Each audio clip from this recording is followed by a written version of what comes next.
Before we start today's story, we would like to inform you that a friend of ours has started a YouTube channel where he has picked up the story, A Sniper's Fight for Survival, and has put up a different version of the story. Please head out to his channel. The link is in the description box. So, head over there and help with a like and a subscribe. Now let's start with today's story. It all began in 2014. Sandra was 27 and I was 26. We had been together for 5 years, married for 2. We met in college. She was studying accounting and I was studying mechanical engineering. Our first encounter was at a party hosted by a mutual friend. We hit it off almost immediately, and after a few dates, we made it official. A year later, we were married. Sandra had an older sister, Serena, who was married to Arnold, a good friend of hers. But the real challenge came from Sandra's mother, Isabella. She never accepted me. From the beginning, she tried to find any excuse to tear us apart. I could tell she didn't like me, but I never understood why. She would say things like, "Sandra deserves better," or "You're not good enough for her," every chance she got. It was humiliating, and it wore me down, but I thought I had the perfect life. Sandra was incredible, beautiful, smart, and the most stunning woman I had ever met. I had a decent salary as a mechanical engineer, and we were in a good place. We had agreed not to have children right away, wanting to travel and finish paying off the house first. Sandra was on board, and she even began talking about getting a master's degree, which I gladly agreed to pay for.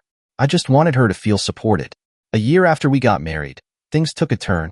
Sandra's mother, Isabella, had a fall and ended up hospitalized for a couple of days.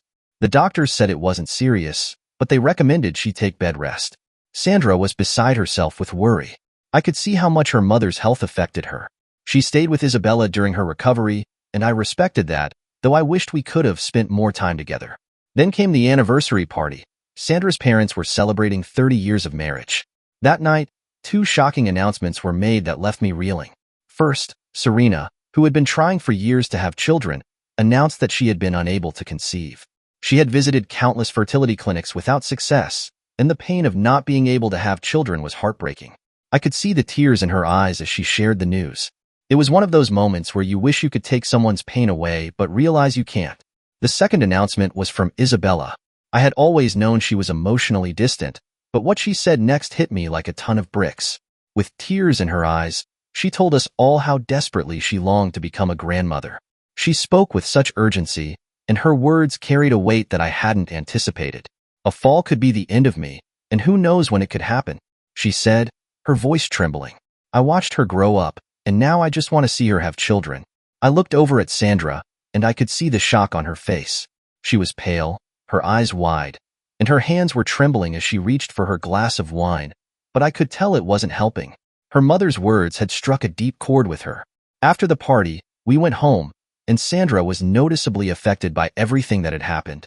She didn't say much at first, but I could tell she was in her own world, processing the events of the evening. I tried to give her space, but after a while, I couldn't hold back. "Sandra," I said gently, sitting beside her on the couch, "are you okay?" She looked at me, her eyes full of tears. "I don't know, Alex," she whispered.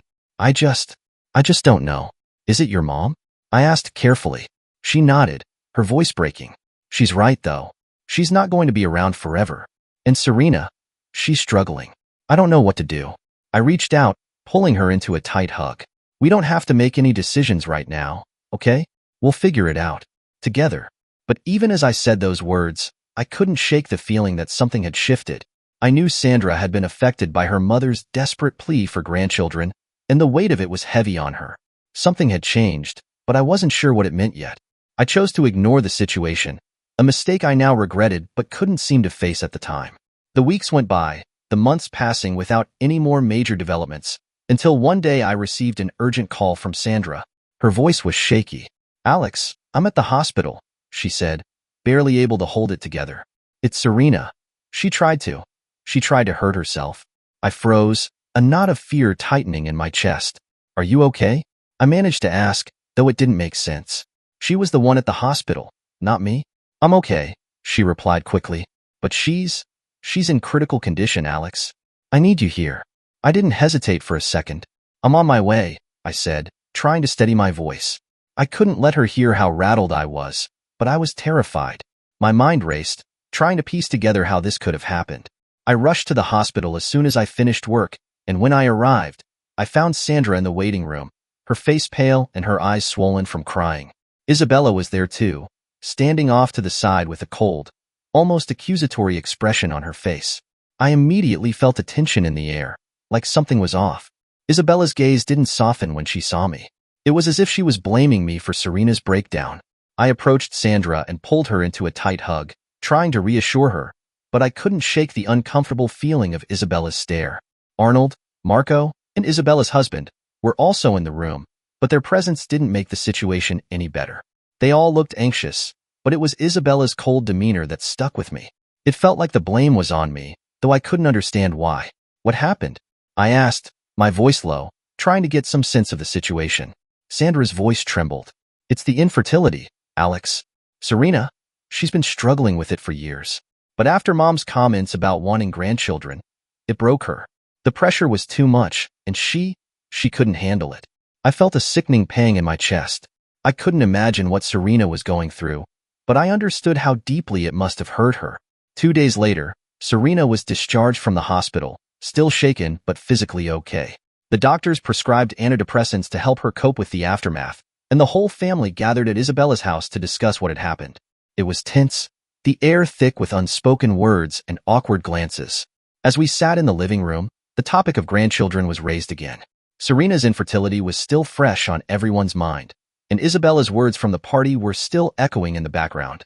I hesitated for a moment, knowing how controversial it might be, but I felt it was the right thing to suggest.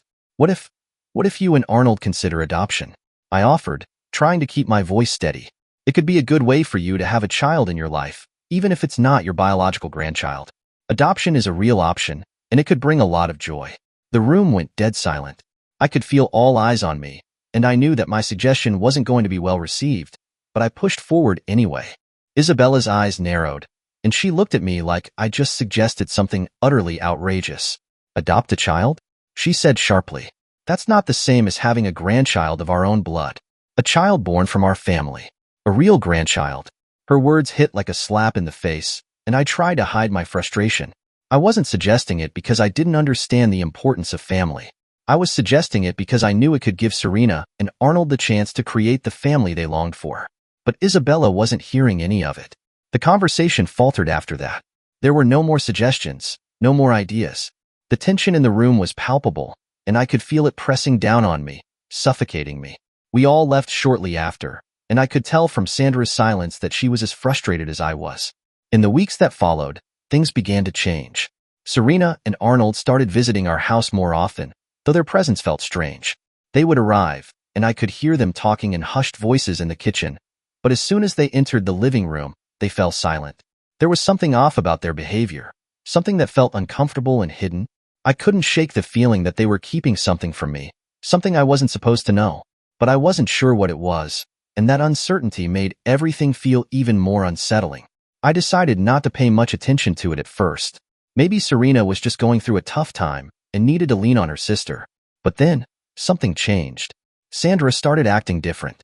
She became more reserved with her phone, often hiding it when I walked into the room. When I tried to get close to her after work, she pulled away, and our intimate life, which had always been strong, started to fade. The disconnect between us grew, but I couldn't put my finger on what exactly was wrong. Then came July 5th, a day I'll never forget. I came home from work, and as soon as I turned onto our street, I saw several cars parked outside the house. My heart sank. I had no idea what was going on, but something felt off. I rushed inside, only to find my in-laws, Serena and her husband, Arnold, all sitting in the living room. Their expressions were grave, and Sandra was the first to speak. "Sit down. We need to talk," she said, her voice tight. I looked around at the gathered faces, all of them watching me as if they were waiting for something. My heart raced. "What's going on?" I asked, but before I could say more, my mother-in-law, Isabella, cut me off. "What solution can you give us?" she demanded, her voice sharp. I blinked, confused. "What are you talking about?" Isabella's eyes narrowed, and she glanced at Sandra before responding. "About your grandchildren," she said coldly, her words slicing through the air. I felt a wave of frustration and confusion. I don't understand," I stammered. Without waiting for an answer, I tried to suggest something that had been on my mind for a while. Maybe we should look into in vitro fertilization? I know it's not a guarantee, but it could help. But Isabella's reaction was immediate, her face twisting in disgust. Her age-old judgment was clear, and I could see that my suggestion didn't sit well with her at all. She shook her head with a certain finality. "No, no," she muttered, almost to herself. Then she looked up, her eyes gleaming with some sort of cruel resolution. "I have another solution." I stared at her, my mind racing. What could possibly be her idea? I looked at Sandra for some kind of reassurance, but she wasn't looking at me. Instead, her gaze was fixed on Serena, then back to her mother. I turned my attention to Serena, who was smiling. Smiling. Her husband, Arnold, sat next to her, his smug grin almost too much to bear. He leaned back in his chair with an air of superiority that I couldn't ignore. The tension in the room was suffocating, and I had no idea what was coming next. I stayed silent, waiting for Sandra to speak, but she just sat there, looking at the floor, her face unreadable. Suddenly, Sandra snapped. "Idiot! Say something." Her words hit like a slap to the face, and I flinched, not fully understanding why she was so angry. I didn't respond immediately, trying to process what was happening. The silence stretched on, suffocating. And then Isabella, with a calmness that made my blood run cold, spoke again. "As you know, dear," she began, addressing Sandra, "Serena has been cursed with the impossibility of giving us grandchildren. That joy of motherhood that she cannot experience." Her voice trailed off, dripping with judgment. Sandra interrupted her mother sharply. "We've looked into other options," she explained, her voice tight with something I couldn't place.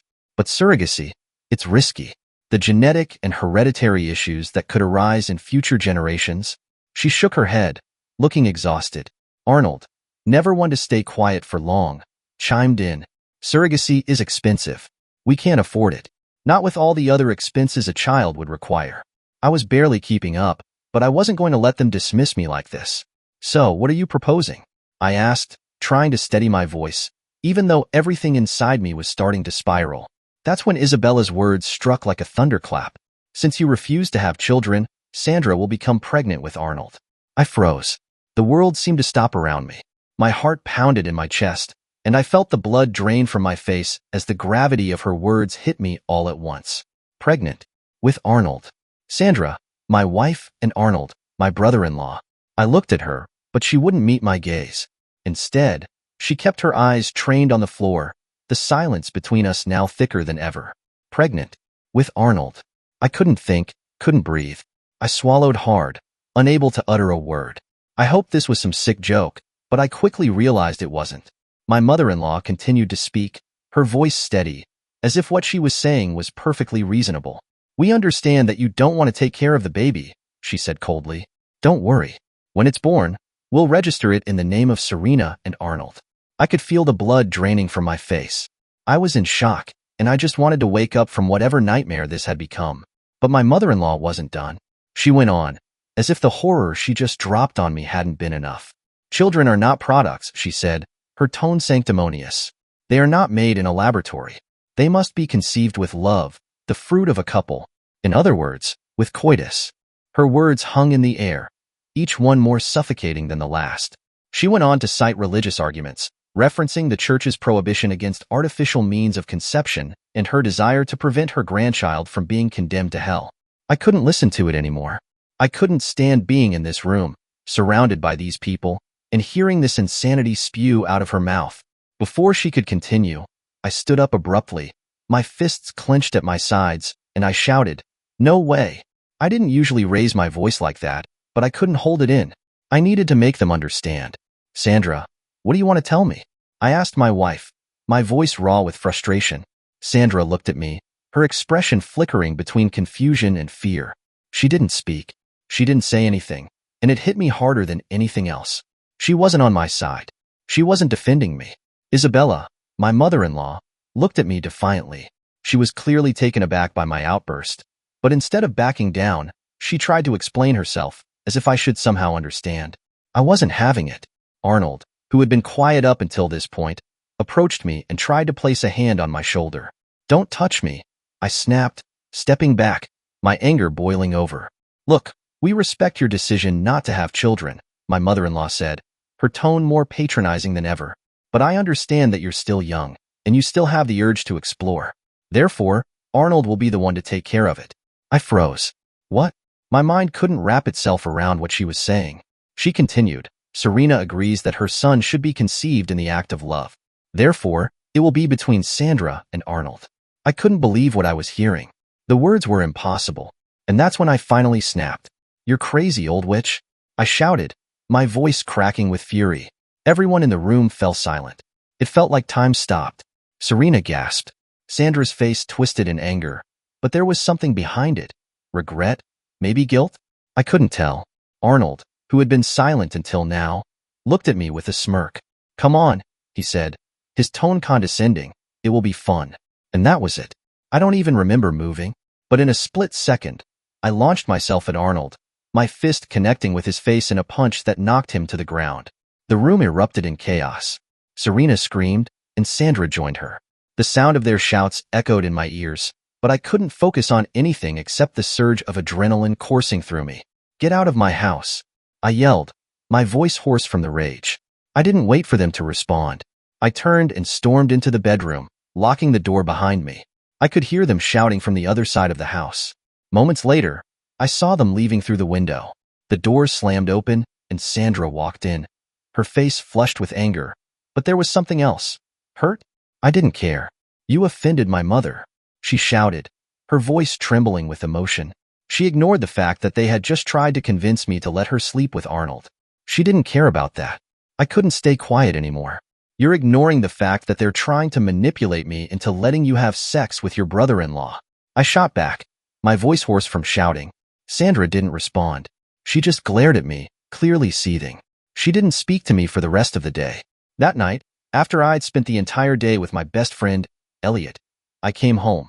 Elliot had been my rock, listening to me vent and offering words of support. This is deception, Alex.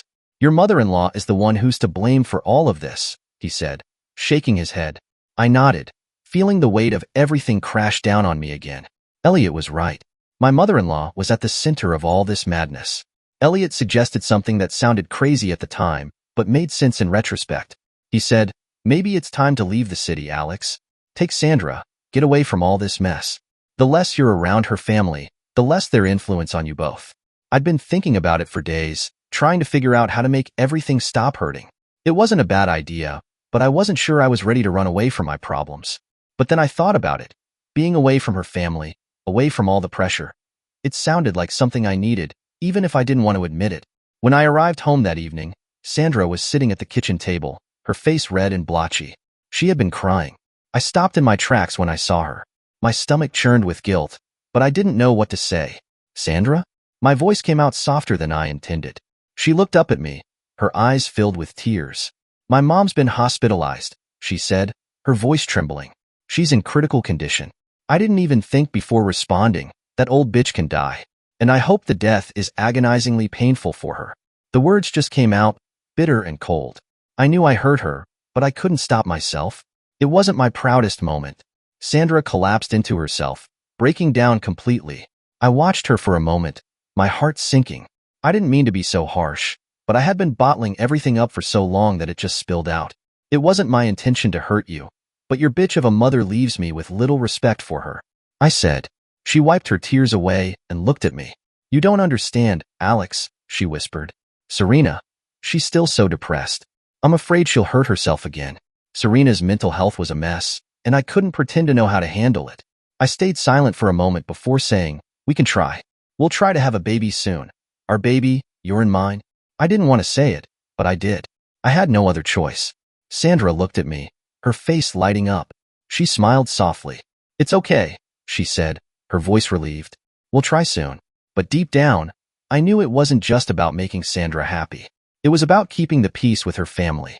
And that didn't sit right with me. Still, I couldn't back out now, not when she looked at me with such hope. Days passed without incident, but something about Sandra had changed. She was more affectionate, more loving, and somehow, less distant. Her attitude softened, and she didn't hide her phone from me anymore. I caught her smiling at me randomly, and it was like I was falling in love with her all over again. But there was something off, something that I couldn't put my finger on. It was strange. I just didn't trust it. 6 months passed, and somehow, I found myself in a deeper relationship with Sandra than I had ever expected. I didn't know how it happened, but I was more in love with her than I had been before. Whatever she wanted, I gave it to her. If she asked for a new TV, I bought it. If she wanted a day at the spa, I booked it. I don't know why I did it. Maybe it was guilt. Maybe it was the desire to make up for the pain I had caused. But no matter what, Sandra's happiness became my priority. Isabella, my mother-in-law, had stopped pushing for grandchildren, and Serena seemed to be improving, both of which were things I hadn't expected. I didn't know whether it was the baby talk or just time, but I was glad the pressure had finally eased. And then, I had a surprise planned for Sandra, something I'd been saving up for, something to show her how much I cared, how much I wanted to make things right between us. I'd been thinking about it for a while, and I knew it would be the perfect way to hit the reset button for us. On February 20th, I walked through the door, my hands gripping the tickets tightly. When I arrived home that day, the house was eerily quiet. My first thought was that maybe Sandra had just stepped out for a moment, but as I made my way upstairs, something felt off. I reached the bedroom and saw a note lying on the bed. My heart sank as I picked it up, recognizing Sandra's handwriting. Alex, you see that nothing in our relationship changes. I love you more than ever, and I know you do too. My mother has become more affectionate with you. She appreciates you in her own way. However, Serena cannot be happy, and I know that the guilt of not giving her a grandchild is destroying her. I hadn't told you, but I know you're going to understand. You've changed a lot in these months, and I know you're mature enough and you love me too much. My parents, Serena, and Arnold will do what we planned 6 months ago. Today, we are leaving town. I will get pregnant by Arnold. I will not tell you where we are because I know you, and I should not suffer stressful situations, and neither should Arnold. Serena told me that he gets nervous, and maybe we can't conceive on the first try. That's why we'll be gone for a month. Don't bother looking for us. I will return when I am pregnant. This does not change our relationship. We will pretend that nothing happened. No one in the family knows, and that's how it will stay. Just between us. I stood there, frozen, unable to process what I had just read. I felt this overwhelming sadness and humiliation rush over me. I won't deny it. It hurt more than anything ever had before. But in that moment, I realized something. There was no trust in this relationship, no mutual agreement. And it was all for the sake of her mother's demands. I was angry, but more than anything, I was ashamed of myself. Sandra had walked all over me, and her mother was orchestrating everything from the shadows, as always. I had been so naive to believe that any of it was real, to think that Sandra really cared about me the way she said she did. Eventually, the sadness turned into something else, indifference. 2 days later, I came to a realization I hadn't known before. The sheer manipulation of some people. Sandra and her mother had twisted things around so skillfully that I was the one left in the dark. They made me feel like the obedient husband who forgave everything, and I hated myself for allowing it. But not anymore. I couldn't let them continue walking all over me. I wasn't that man anymore. I couldn't just stay silent. I drove to Sandra's parents' house, my mind racing with everything I was about to confront. I wanted answers, even if I didn't know what the hell I was going to say. When I got there, I saw their cars were gone. It was exactly as the note had said. They were already gone. The feeling of humiliation only deepened. They had planned this so carefully, so secretly. I felt sick. I went back home, frustrated and humiliated, my mind still reeling. I picked up the phone and called Elliot. He answered after a few rings. "Hey, man," he said, his voice full of concern. "What happened? You okay?" I took a deep breath. "No, I'm not okay. Sandra's gone. They took off like we were never even married. She's gone to get pregnant by Arnold and I stopped myself before I could go any further. What was the point?" Elliot let out a heavy sigh. "Man, that's messed up. That's a hell of a betrayal. What are you going to do?" I didn't have an answer for him. I just felt so lost. "I don't know, Elliot. I honestly don't know." We cracked open a couple of beers, just sitting there in silence for a while, the weight of it all sinking in. After a few more drinks, he finally asked again. "What are you going to do, man? For real?" I didn't even look at him. My eyes were glued to the table in front of me, the bottle of beer in my hand now warm. "Nothing," I said quietly. "I'm not doing anything. I don't even want to look for her. I just want it all to be over." Later that night, I tried calling Sandra, but when I checked the phone, I saw she'd left it behind. I wasn't surprised. I knew she'd done it on purpose. It was just another thing to keep me from reaching her, from getting answers. I picked up her phone and checked the messages. Everything seemed normal. Nothing out of the ordinary.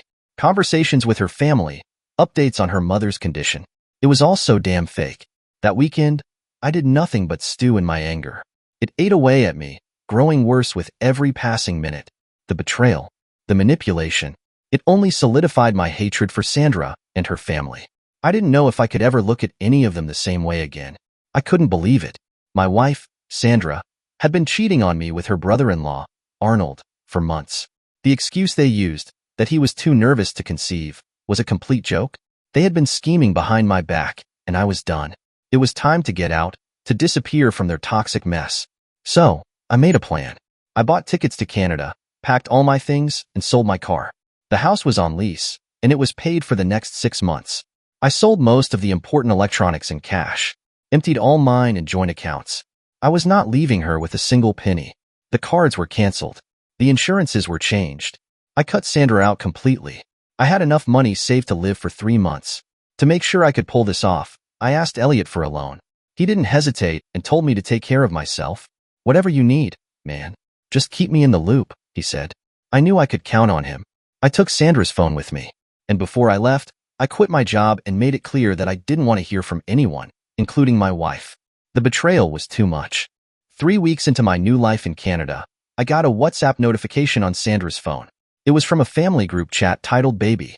I hesitated, but curiosity got the better of me. I opened the message and saw something that made my heart sink. It was Serena's message. It's finally happened, family. After more than 20 attempts, we will finally have a grandchild. I clicked on the photo Serena had shared. Arnold was smiling, standing beside Sandra, who was lying in bed. She was wearing nothing but her underwear, and I could tell they had just been intimate. The next image was of a pregnancy test. Sandra was pregnant. By Arnold. I felt my world collapse. I could hardly believe what I was seeing. The anger, the sadness, the humiliation. It was overwhelming. But I was too far away now in Canada, and I knew there was no turning back. I couldn't be near her again, not after everything that had happened. The messages kept coming in. Congratulations. From Serena. We finally did it. From Arnold. And my wife, Sandra, was in the middle of it all, living a life I couldn't even recognize. I tried to push it out of my mind. I started looking for work in Canada, anything to distract me. Luckily, my engineering skills and knowledge of languages helped me land a job at a small factory as a warehouse worker. It wasn't glamorous, but it was enough to survive, and it was better than being surrounded by the lies of my past life. A week after I started the job, I woke up on a Sunday morning to a message from Sandra on my phone. It said, "Love, I'm home. Everything went well, and I'm pregnant. Come soon. I have something to tell you." I stared at the message for a while. The audacity. After everything, she still thought I would just come running back to her. I didn't respond. I spent the day walking around Toronto, trying to clear my mind, not wanting to think about her or the mess I had left behind. But then, more messages came in. "Darling, come home. We need to talk about this. Also, the accounts are empty and the cards don't work. I need money for grocery." I ignored those two. Her brother-in-law, and that old bitch can take care of her on their own money. Not mine. I kept walking, trying to find some peace, but Sandra's persistence was like a thorn in my side. The calls started coming in next. I saw her name, Serena's, and Arnold's flashing on my phone. I just kept rejecting them. The messages and calls didn't stop. All afternoon, I could feel my phone buzzing with notifications. They kept reaching out, Sandra, Serena, Arnold, pleading with me. But I couldn't bring myself to care anymore. That's when I received a call from my father. I wasn't expecting it, but his voice on the other end of the line caught me off guard. "Alex," he said, his voice tense, "we need to talk about this. Your mother's worried about you. Why are you doing this? Why are you ignoring Sandra?" I didn't know what to say. I hadn't even spoken to him in weeks. "Dad, just stay out of it. I can't do this anymore. I'm done with all of them." He was quiet for a moment. "Alex, this is a family matter. Don't make any rash decisions. You need to come home." Home? I thought. The home they destroyed? I didn't want to go back. But my father, ever the voice of reason, kept pushing. "Son, think about what you're doing. Your mother wants to help you through this. We can fix things." Fix things? There was nothing to fix. Sandra had made her choice, and so had I. I wasn't going back to that. I ended the call, but the message was clear. Even my father was trying to get involved now. It had been days since I'd spoken to anyone in my family, and I wasn't expecting him to reach out so soon. Then 2 days later he called again. This time, I explained the entire situation to my father, from the betrayal to the message Sandra had left me. Then I shared the images of the WhatsApp chat with him. At first, he seemed incredulous, like he couldn't quite believe what I was saying. "You're telling me she was with Arnold? Your brother-in-law?" he asked, sounding almost confused. "Yes," I said firmly. "She's pregnant by him." "It's true." There was a long silence before my father spoke again. I can't believe this, that bitch." "Alex, stick to your decision. You're better off without her." "I am with you, son. Screw that old mother-in-law and screw that bitch wife of yours. I got your back. If they call again, I will deal with them my way." "Yeah, I know," I replied. "I'm not going back. I don't want to deal with them anymore." I told him that I'd be bringing him to Canada as soon as I could and asked him to block Sandra from contacting him. I didn't want anything more to do with that side of the family. For the next 15 days, I turned off my phone. I didn't want to hear from anyone, Sandra, her family, anyone. I bought a new phone once I was settled in Canada, and I set all my social media accounts to private. I didn't bother removing Sandra or her family from my friends list. I just hid them. I didn't need their messages haunting me anymore. One day, I received a message from Elliot, my closest friend. He told me that Sandra had gone to see him, desperate for answers. "She showed up at my door." "Alex," Elliot said. "She asked where you were." I told her she could have asked you herself while she was busy screwing her brother-in-law. Then I closed the door on her and threatened to call the police. Hearing that made me feel a little better. It was a small sense of justice, knowing that someone had stood up to Sandra on my behalf. Elliot said she was a mess, and I wasn't surprised. She had messed up, and now she had to face the consequences. After about 2 weeks, I turned my phone back on, but what I saw made my stomach turn. Over 100 messages and missed calls. Most of them were from Sandra. Her messages were full of pleas. "Alex, please, I still love you. This means nothing. I want to give you your first child. This is for my sister. Don't ignore me. Please answer. I love you." Her voice in the audio recording sounded broken, desperate, but I wasn't moved. I'd made my decision. Then there were the messages from my mother-in-law. She was furious with me. She called me irresponsible and accused me of being selfish. Her messages told me that I could ruin her grandchild's future, that Sandra was losing weight because of the stress. The doctors had to hospitalize her for a nervous breakdown. I didn't care. I blocked her number without hesitation. I didn't respond to anyone, and as the days went by, I began to heal. My father moved in with me, and it was a relief to have him here. He was adjusting to life in Canada, and thankfully, he was doing well. I found a better job that paid well to live comfortably. Things were starting to look up for the first time in a long time. And after some time, I finally achieved something I had never expected: permanent residency in Canada. Now, I had built a new life for myself, from the ground up. After hiring a good lawyer, things started to settle. I filed for divorce and Sandra was served soon. We had shared her handwritten note as part of the divorce petition, stating that she willingly abandoned the marriage. He also shared the WhatsApp messages as part of the evidences. My lawyer fought for the dissolution of marriage rather than a simple divorce. Sandra kept sending messages, but it felt like nothing more than noise. A few months later, I found out that, unfortunately, that Sandra had a miscarriage and the child was lost. Isabella tried to blame me for causing it by giving Sandra depression by abandoning her. Sandra had cut ties with her own family, blaming them for pressuring her into having a child with Arnold. It seemed like she was trying to absolve herself of any responsibility, but I knew better. Despite everything, she kept trying to find out where I was, kept trying to reach out. She thought I'd come back to her, but I wasn't about to fall for it again. Then, one day, I got a video call from her. I wasn't sure why I answered, maybe to see how she was, maybe to see if there was anything left in her that resembled the woman I once knew. But when I saw her, I barely recognized her. She looked worn out. Her face aged in a way that wasn't just physical, but emotional too. It was clear that the guilt and the consequences of her actions were starting to weigh on her.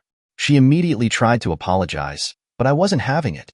I kept my camera off, not wanting her to see my face, not wanting to let her think there was any possibility of reconciliation.